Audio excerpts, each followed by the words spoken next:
Flat purchase करणं म्हणजे सोसायटीची membership आली का? तर नाही.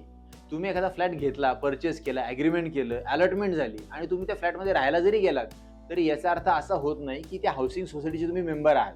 बऱ्याचदा काय होतं की आपण जर फ्रॉम द स्टार्ट विचार केला, तर एखादा फ्लॅट परचेस केल्यानंतर तिथं बऱ्याच वेळेस सोसायटी रजिस्टर पण झालेली नसते. म्हणजे प्रोसिजर जी आहे ती रजिस्ट्रेशनपासून पुढे करावी लागते. आणि काही केसेसमध्ये तुम्ही ज्या ठिकाणी राहायला जाता, तिथे पूर्वीपासून सोसायटी असते. या 2 वेगळ्या गोष्टी आहेत. जर तुम्ही फ्लॅट घेतल्यानंतर सोसायटी रजिस्ट्रेशन होणार असेल, तर सोसायटी रजिस्ट्रेशनच्या सगळ्या प्रोसिजर्स, त्याचे ठराव, त्याचा अटेंडन्स या सगळ्या गोष्टी तुम्हाला कराव्या लागतात. त्याच्यामध्ये तुमच्या सिग्नेचर लागतात. मेंबर म्हणून तुमची काय कर्तव्य आहेत किंवा जर तुम्ही सोसायटीच्या बॉडीवर असाल तर चेअरमन, सेक्रेटरी, खजिनदार यांच्या दृष्टीने काय कर्तव्य आहेत, या सगळ्याचा एक वेगळा विचार करावा लागतो. पण ज्या केसमध्ये आपण फ्लॅट परचेस केला आहे आणि ती एक हाऊसिंग सोसायटी आहे, जिथे ऑलरेडी रजिस्ट्रेशन त्या सोसायटीचं झालेलं आहे, तिथं केस वेगळी असते. थोडं गोंधळून जाऊ नका. विषय असा चाललेला आहे की आपण जर सोसायटीत राहायला गेलो आणि ती सोसायटी रजिस्टर झालेली असेल, तर आपल्याकडे ऑप्शन कुठले कुठले असतात मालकी मिळण्याची.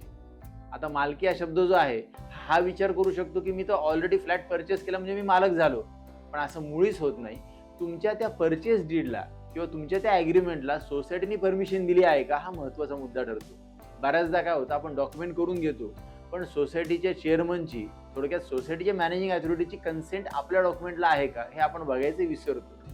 मग आपण ज्याच्याकडनं फ्लॅट परचेस केला आहे, त्यांनी जर सोसायटीचा मेंटेनन्स भरला नसेल, त्याचे जर काही चार्जेस थकले असतील किंवा सोसायटीचा आणि त्याचा कुठला क्लेम झाला असेल, वाद झाला असेल, तर या गोष्टी पेंडिंग राहू शकतात. त्यामुळं ज्यावेळेस आपण एखादा फ्लॅट असा घेतो की जिथं सोसायटी रजिस्टर आहे, त्यावेळेस आपण हे पण चेक केलं पाहिजे की सोसायटीचं आणि त्या फ्लॅट ओनरचं कुठलं भांडण तर नाही आहे ना, कुठल्या गोष्टी पेंडिंग तर राहिल्या नाही आहेत ना. म्हणजेच आपल्याला सोसायटीकडनं पण एनओसी लागू शकते. ती सॉर्ट ऑफ एनओसी आहे, ज्याला आपण कन्सेंट लेटर म्हणतो. सोसायटी तशी एनओसी देते, ठराव करते आणि त्यानंतर तुम्ही त्या फ्लॅटचे ऑफिशियली ओनर आणि मेंबर होऊ शकता.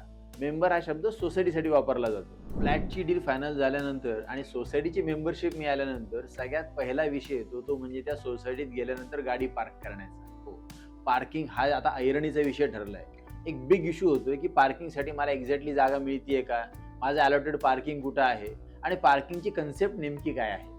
पार्किंग कन्सेप्ट लक्षात घेण्यासाठी आपल्याला ही पण गोष्ट विचार केली पाहिजे की ज्यावेळेस बिल्डर एखादी गोष्ट कन्स्ट्रक्ट करतो, एखादी बिल्डिंग बांधतो, त्यावेळेस त्यांनी पार्किंगचे जे स्लॉट्स असतात किंवा जे पार्किंग अलॉट केलेलं असतं, ते अलॉट करून फक्त चालणार आहे का, तर नाही चालणार. पार्किंगचा एरिया महत्त्वाचा असतो. म्हणजे गाडी घेण्यासाठी तुम्ही पार्किंग घेतली आहे किंवा तुमची गाडी लावण्यासाठी पार्किंग घेतली आहे आणि तिथं ऑटो रिक्षा पण बसत नाहीये, अशी कंडिशन तुमच्यावर यायला नको.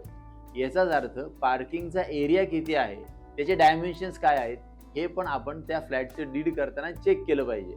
बऱ्याचदा काय होतं की आपण फ्लॅटची डीड्स करतो, व्यवहार करतो, पण पार्किंगचा एरिया जो आहे तो डिफाईन केला जात नाही. आणि अजून एक महत्त्वाची गोष्ट, आता आपण रेराबद्दल थोडंसं बोलूयात की रेरा ॲक्टनुसार आता काही गोष्टी बिल्डरसाठी स्ट्रिक्ट नॉर्म्स म्हणून ठरल्या आहेत. आणि त्याच्यातला पहिला स्ट्रिक्ट नॉर्म जो येतो तो पार्किंगपासून सुरू होतो. Builder cannot sell parking individually. Yes, बिल्डरला पार्किंग व्यक्तिगतरित्या कोणालाही विकता येत नाही.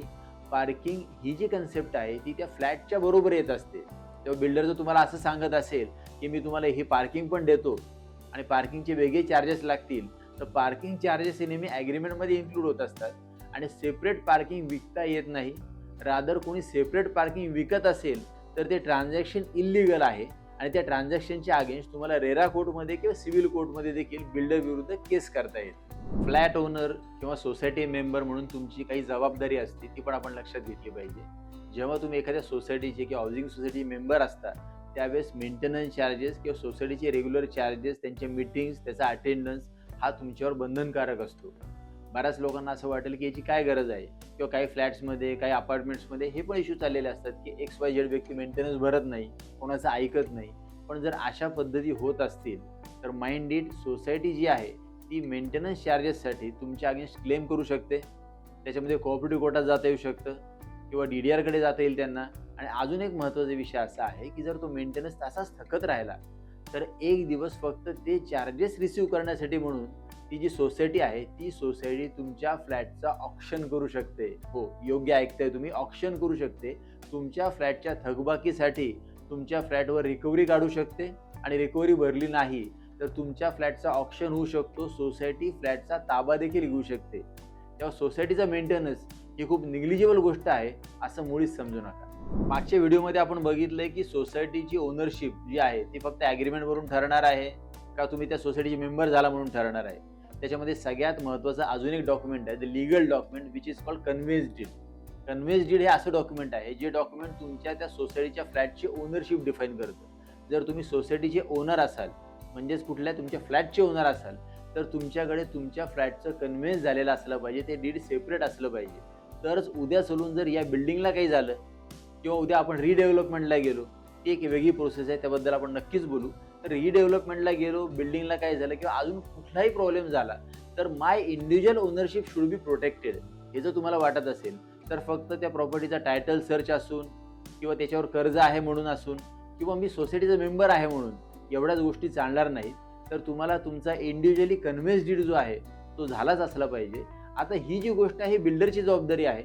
बऱ्याच लोकांना असं वाटेल की बिल्डर देतच नाहीयेत, आम्ही 10 वर्ष झाले राहतोय, 12 वर्ष झाले राहतोय. जर बिल्डर तुम्हाला कन्व्हेन्स डीड करून देत नसतील तर लीगल प्रोसिजर आहे, ज्याला आपण डीम्ड कन्व्हेन्स म्हणतो. कायद्यानुसार तुम्ही डीम्ड कन्व्हेन्ससाठी जाऊ शकता. त्यासाठी देखील तुम्हाला सेपरेट ॲप्लिकेशन्स फाईल करता येतात.